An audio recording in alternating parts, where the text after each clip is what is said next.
Good evening, book lovers of the internet. Welcome or welcome back to my channel. I am Book Nerd 802, and in this one, I am going to be reviewing a book because I haven't reviewed a book in a very, very long time. I've been going through teaching practice, and finding the time to read has been increasingly more challenging. But in this one, I am going to be reviewing Half His Age by Jennette McCurdy, a book which I purchased a couple of days ago. Definitely not worth the price of 23.80 plus shipping.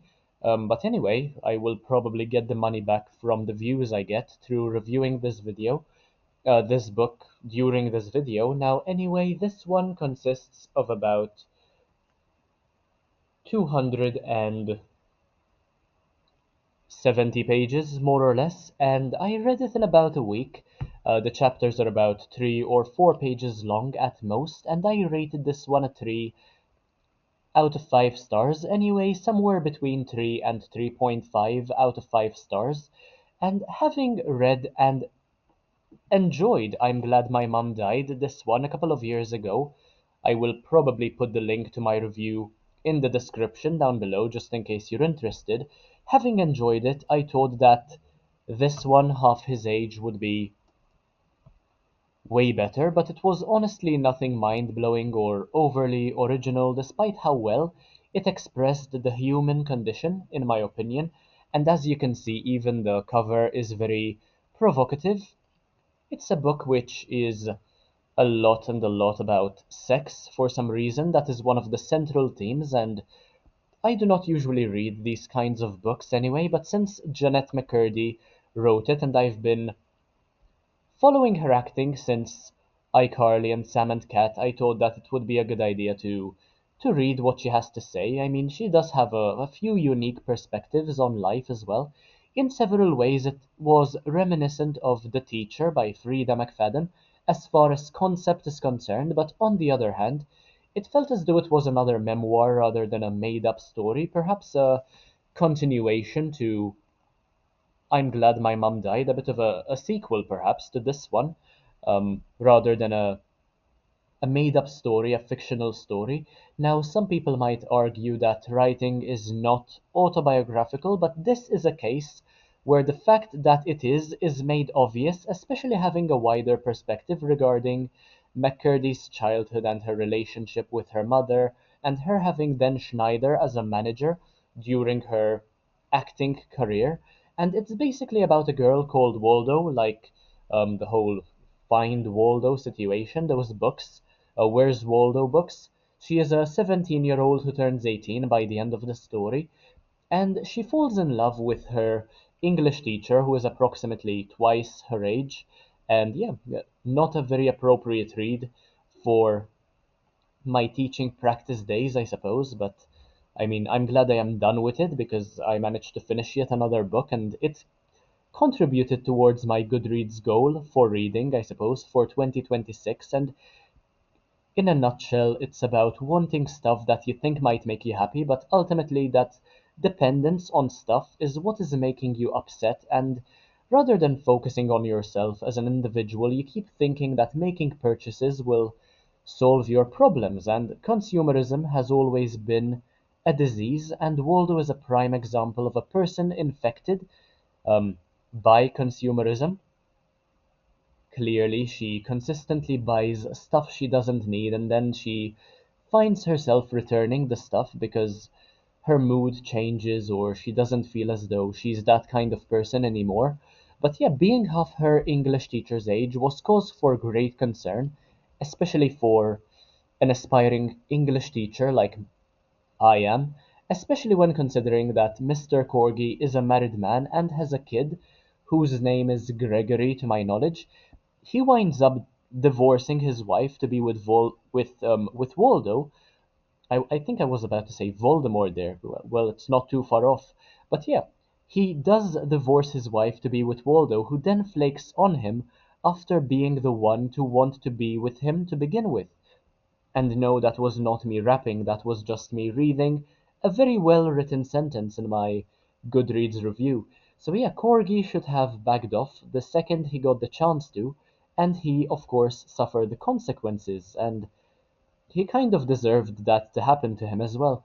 I feel as though a sequel to this read might be in the works, since the ending leaves much to be desired, but then again, Waldo's entire character is developed around the thought of having too many desires to the point where one's control over emotions is lost entirely, and rather than going through life in a logical, systematic way, one winds up acting on decisions impulsively and spontaneously, and of course this leads to a bit of a tragic spiral, I suppose, a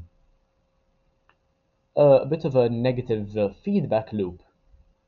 And it's a very fast-paced book, but ultimately not much happens apart from Mr. Corgi's life being destroyed and Waldo being once more disappointed by her mother, much like Jennette McCurdy is in her memoir. And in several ways, Waldo can be regarded as a tragic character and a reflection of McCurdy's past, but that does not make her actions right. She needed guidance and never really found someone to help her pave the way, and I suppose she thought that she would be able to find some guidance through falling in love with her English teacher, but that never transpired. And Franny, who is her best friend, one can say, tried intervening when Waldo shared her thoughts about the whole situation. And yeah, Waldo herself is obviously unsure of what desires she has.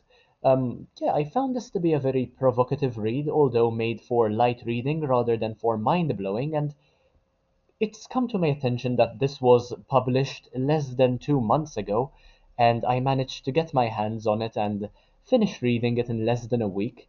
So yeah, I do hope that many people find my review and have some thoughts, I suppose, some honest thoughts about whether they should read it or not, and go into this book knowing what to expect in order not to spend so much money on a book. Um, and the paperback version is also available, by the way, which might be a bit cheaper depending on where you buy it from. But I suppose in several ways, writing has to be provocative to elicit a reaction from the readers, and McCurdy has a way of concluding chapters with sentences bursting with irony that keep you engaged. I'm not sure if I have an example to give you at the moment. Um, at some point, Waldo and Mr. Cordy went to a restaurant on a date, and the waiter thought that Waldo was the English teacher's daughter.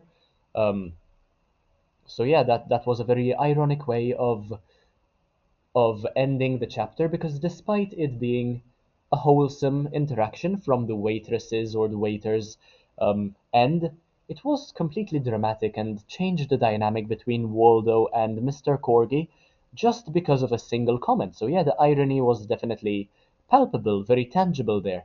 And yeah, I found these conclusions to the chapters to be very unique. So I would certainly read a sequel if Jennette McCurdy gets one published. Although I must admit that this genre is not much for me, and I'm not quite sure what to call this. Maybe a dark romance kind of read, or an academia, or um, dark academia, maybe. I wouldn't really refer to it as smut personally, but I'm not quite sure what to refer to it as. But yeah, very provocative read. Quite a lot of dirty topics in there. Um, Definitely something. I wouldn't say there is any non-consent going on in there because things do happen consensually, save for the very beginning where um, Waldo seduces Mr. Corgi against his will completely, and he just goes along with it. And yeah, I think a good way of describing it would be taboo, maybe a bit of a taboo story. But that was all I had to say with regard to Half His Age by Jennette McCurdy. If you have read this, let me know whether you agree with what I said or whether you have different thoughts about the book. If you haven't read it yet, let me know whether you plan on reading it or not. And if you enjoyed my video, as always, make sure to leave a like, comment, share, subscribe. Take a look at the rest of my content because why not? It's absolutely amazing. And I will see you in the next one, hopefully very, very soon. Thank you all for watching and bye guys.